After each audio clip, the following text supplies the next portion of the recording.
എന്താണ് കോവർക്കിംഗ് സ്പേസും അതേപോലെ വിർച്വൽ ഓഫീസ് തമ്മിൽ ഡിഫറൻസ്? കാരണം ഇവിടെ ധാരാളമായിട്ടുള്ള ഹോം ഗ്രൗണ്ട് ഇപ്പം കാണപ്പെടുന്നുണ്ട്, പല അഡ്വർടൈസ്മെന്റൊക്കെ നമുക്ക് കാണാൻ പറ്റുന്നുണ്ട്. അപ്പം എന്താണ് ഇതിന്റെ ഈ കോവർക്കിംഗ് സ്പേസും വിർച്വൽ ഓഫീസ് തമ്മിലുള്ള വ്യത്യാസം തന്നെ? നിങ്ങൾ പറഞ്ഞ ക്വസ്റ്റ്യൻ കോവർക്കിംഗ് അതേപോലെ വെർച്വൽ ഓഫീസ് ഇത് തമ്മിലുള്ള ഡിഫറൻസ് ആണ് നിങ്ങൾ ചോദിച്ചത്. ഓക്കെ, അപ്പൊ കോവർക്കിംഗ് എന്ന് പറഞ്ഞാൽ ജസ്റ്റ് നമ്മൾ ഇരുന്ന് വർക്ക് ചെയ്യാനുള്ള ഒരു അറ്റ്മോസ്ഫിയർ, ഓക്കെ, അതിനുള്ളൊരു സ്പേസ്, അതിനുള്ള ആംബിയൻസ്, അതിനുള്ളൊരു ഓഫീസ്, ഇത്രേ ഉള്ളൂ കോവർക്കിംഗ് എന്ന് പറഞ്ഞാൽ. ഓക്കെ, വെർച്വൽ ഓഫീസ് എന്ന് പറഞ്ഞാല് നമുക്കൊരു ഓഫീസാണ്. ഇപ്പൊ എംഎൻസി ബില്യൺസിന്റെ വർക്ക് ചെയ്യുന്ന ഒരുപാട് കമ്പനീസ് ഉണ്ട്. ഓക്കെ, പ്രത്യേകിച്ച് നമുക്ക് എംഎൻസി എന്ന് പറയാം, മൾട്ടിനാഷണൽ കമ്പനീസ്. അവർക്കൊന്നും മെയിൻ സിറ്റികളിൽ ശരിക്കും ഓഫീസ് കാര്യങ്ങൾ ഇല്ല എന്നുള്ളതാണ്. അപ്പോ നമ്മൾ GCC കൺട്രീസ്, മിഡിൽ ഈസ്റ്റിലൊക്കെ കാണപ്പെടുന്ന കാര്യങ്ങൾ, വലിയ വലിയ ടൗണുകൾ, ആക്ച്വലി അവിടെ ഒരു ഓഫീസുകളല്ല പ്രവർത്തിക്കുന്നത്.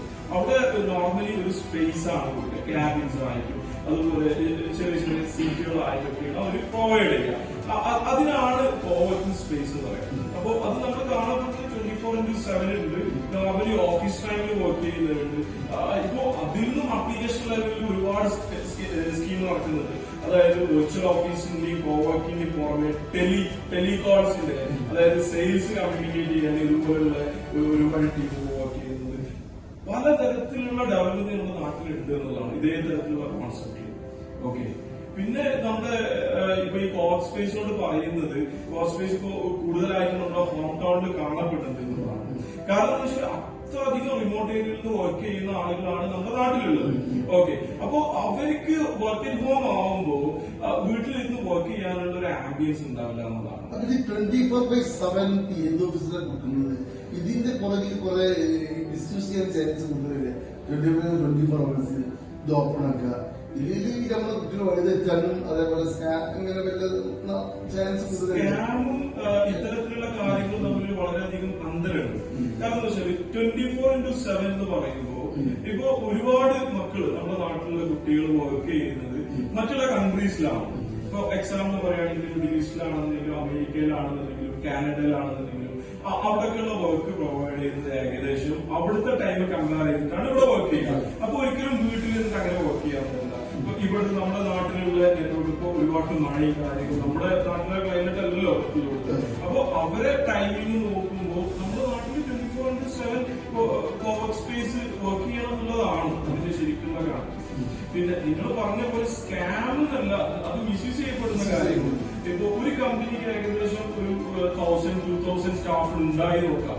ഓക്കെ, റിമോട്ടിൽ വർക്ക് ചെയ്യുന്ന ഒരുപാട് മക്കൾ ഉണ്ടാവും. അതെ, പക്ഷെ അവരെ സംബന്ധിച്ചിടത്തോളം അവർക്ക് അറിയേണ്ട ആവശ്യമില്ല അവരെങ്ങനെ വർക്ക് ചെയ്യേണ്ടത്. ഓക്കെ, അപ്പോ ഓഫീസ് അഡ്രസ്സിൽ ക്യാബിനായിട്ട് കൊടുക്കുന്ന കോവർക്ക് സ്പേസ് ഉണ്ട്. അവരെ സംബന്ധിച്ചിടത്തോളം അവരെ ഓഫീസ് അഡ്രസ്സിലാണ് അത് വർക്ക് ചെയ്യുന്നത്.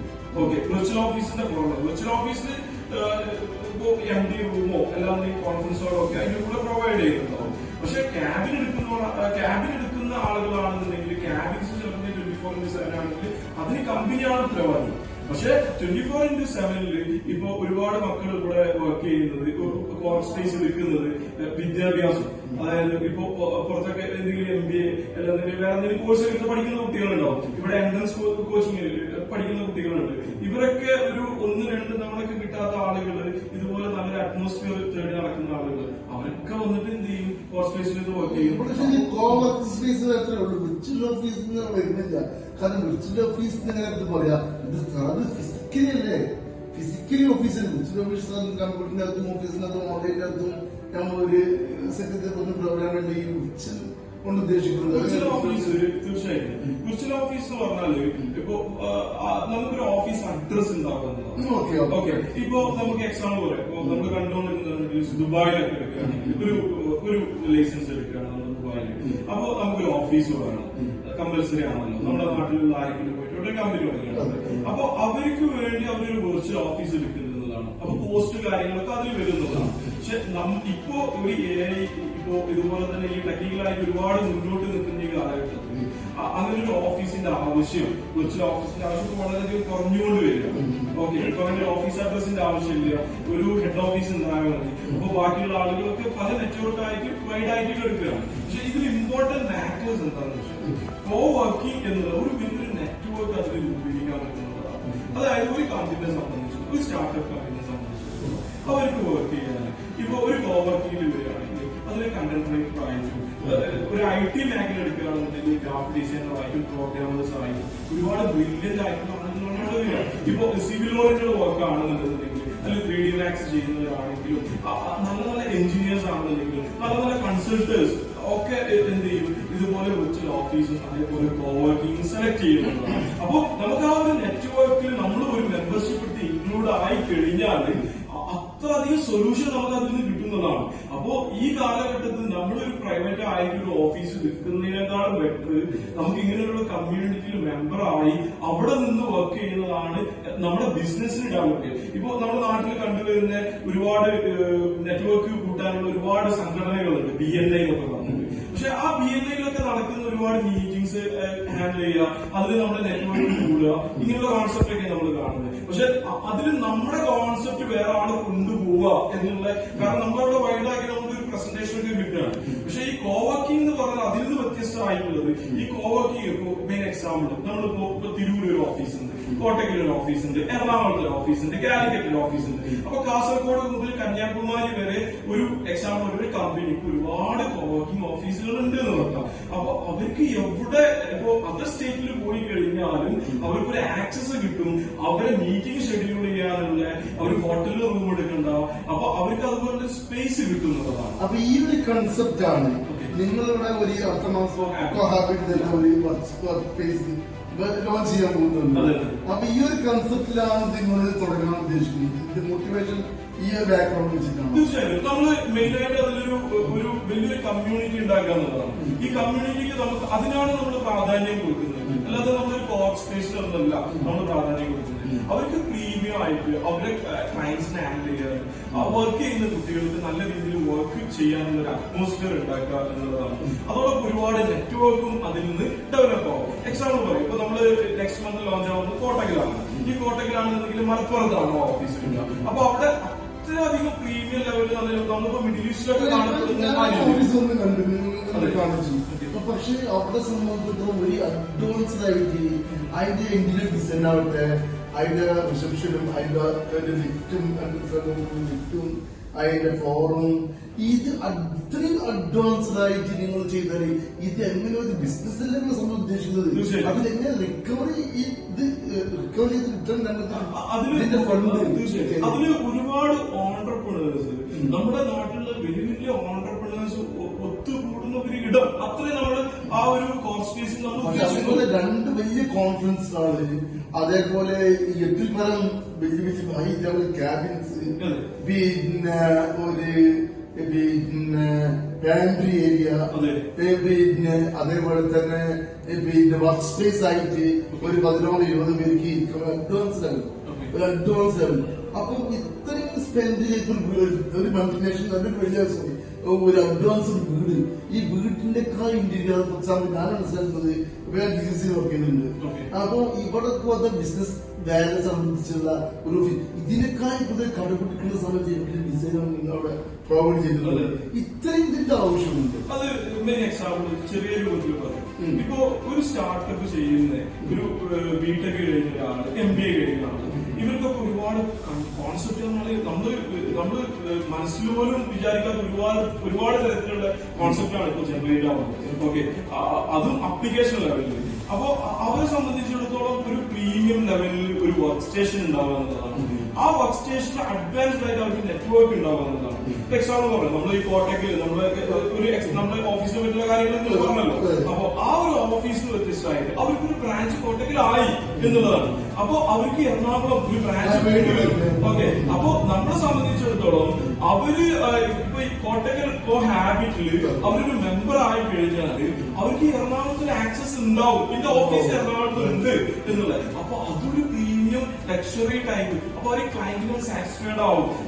പ്രത്യേകിച്ച് ഒരു MNC കമ്പനി ഒരു സാധാരണ രീതിയിൽ വർക്ക് ചെയ്യുന്ന ഒരു സ്റ്റാർട്ടപ്പ് കമ്പനി തുടങ്ങുന്ന ഒരു കുട്ടിനെ സംബന്ധിച്ചിടത്തോളം ഒരു MNC അപ്രോച്ച് ചെയ്യുമ്പോൾ അവർക്ക് കറക്റ്റ് ആയിട്ട് ഒരു സ്റ്റുഡിയോ വേണ്ടി വരും, ഒരു കോൺഫറൻസ് ഹാൾ വേണ്ടി വരും, അതേപോലെ നല്ലൊരു ക്യാബിന് വേണ്ടി വരും. അത് അഫോർഡബിൾ പ്രൈസിന് നമുക്ക് നമ്മുടെ നാട്ടിൽ നിന്ന് കിട്ടൂല.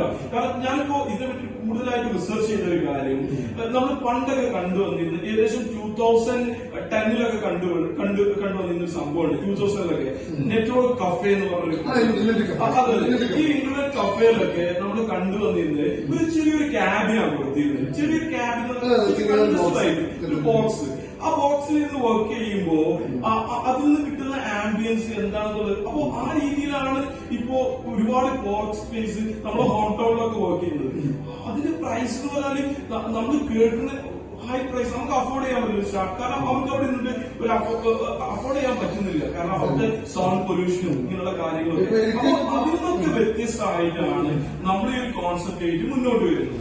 കാരണം അവർക്ക് അതിനുള്ള അഫോർഡബിൾ പ്രൈസിന് നമ്മൾ എന്ത് ചെയ്യുക, ഇങ്ങനൊരു അറ്റ്മോസ്ഫിയർ ഉണ്ടാക്കി കൊടുക്കുക, അവർക്ക് എവിടെ ചെന്നാൽ അതിനുള്ള ആക്സസ് കിട്ടുക. അപ്പോ അതെല്ലാം അതിൽ ഇൻക്ലൂഡ് ആവണം എന്നുള്ള ഒരു ഒറ്റ, അതിന് പുറമെ നെറ്റ്വർക്ക്. ഇപ്പൊ നിങ്ങൾ പറഞ്ഞപ്പോ കോട്ടക്കല് നമ്മൾ ലോഞ്ച് ചെയ്യാൻ പോകുന്നു. ഈ സ്ഥലം എറണാകുളത്തുണ്ട്, വേറെ 2 സ്ഥലത്തും പറഞ്ഞിട്ടുണ്ട്. ഇതുപോലെ സംഭവം അത് ഫസ്റ്റ് കോട്ടക്കല് മാസം ലോഞ്ച് ചെയ്യുന്നത് 90% വർക്ക് കവർ ആയിട്ടുണ്ട്. ഇപ്പൊ 10 മാസം അപേക്ഷ മാത്രമേ ഉള്ളൂ. അപ്പൊ ഈ ഇവിടെ ഫോർ എക്സാമ്പിൾ ഇവിടെ ഞാൻ മെമ്പർഷിപ്പ് ഒരു കുട്ടി അവിടെ മെമ്പർഷിപ്പ് ക്യാബിനെ കൊടുത്ത് പെട്ടെന്ന് ഇയാൾ പിന്നെ എറണാകുളത്തേക്ക് മാറുന്നത് ഒരു 2 days ലിവിങ് എറണാകുളം. അപ്പൊ അവിടെ നമുക്ക് ഈ എറണാകുളത്തുള്ള സ്പേസിൽ ഈ മെമ്പർഷിപ്പിനെ വെച്ച് തൽക്കാലം ഉപയോഗിക്കാൻ പറ്റും. തീർച്ചയായും വിത്തിൻ സെക്കൻഡ്സ് നമ്മൾ ഉപയോഗിക്കുന്ന സോഫ്റ്റ്വെയർ അത്ര അഡ്വാൻസ്ഡ് ആണ്. ഓക്കെ, നമ്മൾ അവിടെ നമുക്ക് ഇത് അഡ്ജസ്റ്റ് ചെയ്തത് തന്നെ എക്സ്ട്രാ പൈസ മെമ്പർഷിപ്പ് എന്ന് പറഞ്ഞാല് ഇപ്പൊ അവർക്കൊരു ആക്സസ് അവിടെ കിട്ടും എന്നുള്ളതാണ്. അവർക്കൊരു മീറ്റിംഗ്, ആ കമ്പനിയില് ഒരു മീറ്റിംഗ് ഉണ്ടാവുകയാണെങ്കിൽ അവർക്ക് സഡൻലി കോൺഫറൻസ് ഹാൾ അപ്പോയിന്റ്മെന്റ് എടുത്തു കഴിഞ്ഞാൽ അവർക്ക് ആ കോൺഫറൻസ് ഹാൾ ഉപയോഗിക്കാനുള്ളതാണ്. അതും പ്രീമിയം ലെവലിൽ ഉപയോഗിക്കാറുണ്ട്. പിന്നെ നമ്മളെ ഈ ടാർഗറ്റ് ചെയ്യുന്നത് എന്താണെന്ന് വെച്ചാൽ ഇപ്പോ സെക്കന്ദരാബാദ്, ഡൽഹി, അപ്പോ ഈ അതർ സ്റ്റേറ്റുകളാണ് നമ്മൾ കൂടുതലായിട്ട് ഫോക്കസ് ചെയ്യുന്നത്. അപ്പോ അങ്ങനെയുള്ള സ്റ്റേറ്റുകൾ ഇപ്പോ കേരളത്തിലാണെന്നുണ്ടെങ്കിൽ ഇപ്പൊ മെയിൻ ഹബ്ബായിട്ട് എറണാകുളം, അതേപോലെ കൊച്ചി, അതേപോലെ കാലിക്കറ്റ്, ഈ മലപ്പുറം, കാസർഗോഡ്, കന്യാകുമാരി, തിരുവനന്തപുരം, ഇത്ര ഉള്ളൂല്ലോ. അപ്പൊ അവിടെയൊക്കെ ചെറിയ ചെറിയ വർക്ക് സ്റ്റേഷന്റെ പുറമെ നമ്മുടെ കോൺസെപ്റ്റ് അതർ സ്റ്റേറ്റ് ആണ്, ബാംഗ്ലൂര്. അപ്പൊ ഇതേ ഒരു പ്രീമിയം ലെവലില് അവർക്ക് അതർ സ്റ്റേറ്റിലും അതേ പ്രൈസിന്, അഫോർഡബിൾ പ്രൈസിന് അവർക്ക് കിട്ടും എന്നുള്ളത്. അതോടൊപ്പം അത്രയും നെറ്റ്വർക്ക് ആ ഒരു ബിസിനസ് ഉണ്ടായത്. ഒരു MNC കമ്പനിയിൽ വർക്ക് ചെയ്യുന്ന ഒരു സ്റ്റാഫോ അല്ലെങ്കിൽ ക്ലൈന്റോ ആരോ ഉണ്ട്. അപ്പൊ ഇവര് ഇപ്പൊ നല്ല പ്രൈവസി ഏരിയ ആണ്. പ്രൈവസി ഏരിയ ഉദ്ദേശിക്കുന്നത് ഈ ലാപ്ടോപ്പ് നമ്മുടെ ഡാറ്റ സെക്യൂർ ആണ് ഉദ്ദേശിക്കുന്നത്. ഇത് ഇവിടെ എന്ത് സെക്യൂരിറ്റി ആണ് നിങ്ങൾക്ക് അവിടെ കൊടുക്കാൻ പറ്റുക? ഇത് ഹാക്ക് എളുപ്പമാവുന്നത്, അതേപോലെ VPN സർവർ പോലെയുള്ള സോഫ്റ്റ്വെയറോ അല്ലെങ്കിൽ നെറ്റ്വർക്ക് പ്രോബ്ലം ചെയ്യുന്നുണ്ടോ, അല്ലെങ്കിൽ ഇപ്പോൾ നമ്മളിവിടെ വർക്ക് ചെയ്യുന്ന ആൾക്കാർക്ക് ഒരേ നെറ്റ്വർക്കാണ് ഈ 50 100 ഉപയോഗിക്കുന്നത്. EC2 തമ്മിൽ ആക്സസ് ചെയ്യാൻ വളരെ എളുപ്പമാണ്. ഇവിടെ എന്ത് നെറ്റ്വർക്കാണ്, എന്ത് സെക്യൂർ ആണ് നിങ്ങൾ ചെയ്യുന്നത്? ഓക്കെ, നല്ലൊരു ക്വസ്റ്റ്യൻ ആണ്. നമ്മുടെ കോക്ക് സ്പേസിന്റെ ഒരു പ്രത്യേകത എന്ന് പറഞ്ഞാൽ നമ്മൾ ഫസ്റ്റ് തന്നെ നമ്മൾ പറഞ്ഞു പ്രീമിയം ആണെന്ന് പറഞ്ഞു. അപ്പൊ പ്രീമിയം കാറ്റഗറിയിലുള്ള ആളുകൾക്ക് മാത്രമാണ് നമ്മളിൽ വർക്ക് ചെയ്യാൻ പറ്റുന്നത്. അതോടൊപ്പം നമുക്ക് സ്റ്റാർട്ടപ്പ് കമ്പനിയിൽ ഒരുപാട് ആളുകളെ ഇൻവെസ്റ്റ്മെന്റ് ആയിട്ട് പല രീതിയിലും നമ്മൾ പ്രൊമോട്ട് ചെയ്യുന്നുണ്ട്. അപ്പൊ അവർക്കുള്ളൊരു സെക്യൂരിറ്റി, ഒരു MNC കമ്പനിയിൽ വരുന്ന ആളാണെന്നുണ്ടെങ്കിൽ അവരുടെ സിസ്റ്റം ഓൾറെഡി സെക്യൂർഡ് ആവുന്നതാണ്. ഓക്കെ, അവരുടെ സിസ്റ്റം, അവരുടെ യൂസറെ നമുക്കൊരിക്കലും വേറെ ആൾക്ക് അറ്റാക്ക് ചെയ്യാൻ പറ്റില്ല. അതോടൊപ്പം നമ്മുടെ ഭാഗത്തു നിന്നുള്ള ഒരു പ്രൈവറ്റ് IP നമ്മൾ അവർക്ക് പ്രൊവൈഡ് ചെയ്യുന്നതാണ്. അപ്പൊ ഹൈലി സെക്യൂർഡ് ആണ്, ഒരു തരത്തിലും അവരെ അറ്റാക്ക് ചെയ്യാൻ പറ്റില്ല. നമ്മൾ ഒരു MNC കമ്പനിയിൽ കയറി കഴിഞ്ഞാൽ ഒരു MNC കമ്പനിയിൽ നമ്മളോട് പറയുന്ന പല കാരണങ്ങളുണ്ട്, പല ക്വസ്റ്റ്യൻസ് ഉണ്ട്. ഒരിക്കലും നമ്മുടെ നെറ്റ്വർക്കിൽ നിങ്ങൾ കണക്ട് ചെയ്യരുത് എന്ന് പറയും. അതേപോലെയാണ് തീർച്ചയായും ഓഫ്കോഴ്സ്. അപ്പൊ നമ്മൾ മലയാളികൾക്ക് ഒരു ബോധമുണ്ട്, നമുക്ക് എന്തുകൊണ്ട് അത് അറ്റാക്ക് ചെയ്തുകൂടാ, അത് അയാളുടെ സെക്യൂരിറ്റിയാണ്. നമ്മൾ വെക്കുന്നത് നമ്മുടെ നെറ്റ്വർക്കിൽ ഒരാളെ നമ്മുടെ പെർമിഷൻ ഇല്ലാതെ കയറി കഴിഞ്ഞാൽ അയാൾ എന്താണ് എന്നുള്ളത് നോക്കുന്നത്. കാരണം നമ്മുടെ പ്രൈവസിയാണ്.